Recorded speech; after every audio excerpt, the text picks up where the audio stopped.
Okay, so Jacob and I will be presenting to you Chapter 11, and Chapter 11 is just understanding communication in groups and teams. So like when you guys presented Chapter 10, it was mainly just between two individuals and their communication, but this is different for it is like communication between groups and teams. So there are many kinds of groups, and they all have different distinctive goals and communication patterns.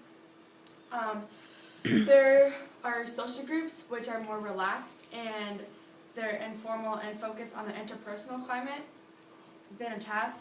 And personal groups help focus on people's lives and help them get their lives on track and help them with issues. So like a personal growth group would be like maybe a support group that you go to if you're having troubles, or one that I think of if you've ever seen The Fault in Our Stars. There's a support group there, and they talk about their problems and like what kind of cancers they have, and they're all like, we're here for you, and so that's pretty nice. And all groups, they all include three kinds of communication, and that's climate communication, procedural communication, and task communication. And climate communication is a ton of relationships between people who work or live together. So it's kind of like people who work at a business together and how they talk to one another. And procedural communication are how groups manage their time and how they move their conversations along. So like how they talk to each other, and like how the time difference, like for one person to talk, for everyone to talk, they all have to be like time managed, so they don't go for a really long time. Like it all has to be managed like timely, and they have to move the conversations along so it doesn't take forever. And task communication is where groups talk about the issues they have, kind of like in a support group where they all talk about their issues. An example would be where members talk about their problems and try to solve them. And then so we're going to define groups and teams. And team is a special kind of group, and it's characterized differently.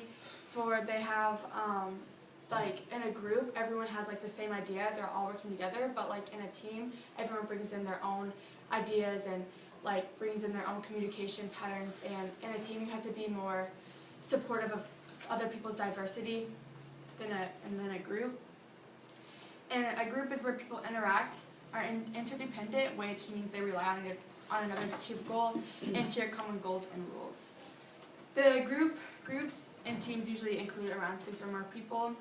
And an example of a team would be any sports teams. And an example of a social group would be like fraternities, and an example of a personal growth group would be support teams. And all groups and teams must follow. All teams have rules that members must follow. So the rise of groups and teams. Groups and teams really play a big role in like work life and also just civic life too.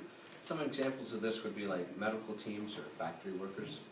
And it's obviously working together would increase production in one of these situations. Wood uses the example of how you communicate in groups as a possible reason for like pay raises too. So this book describes 6 different types of task groups that are commonly seen in businesses.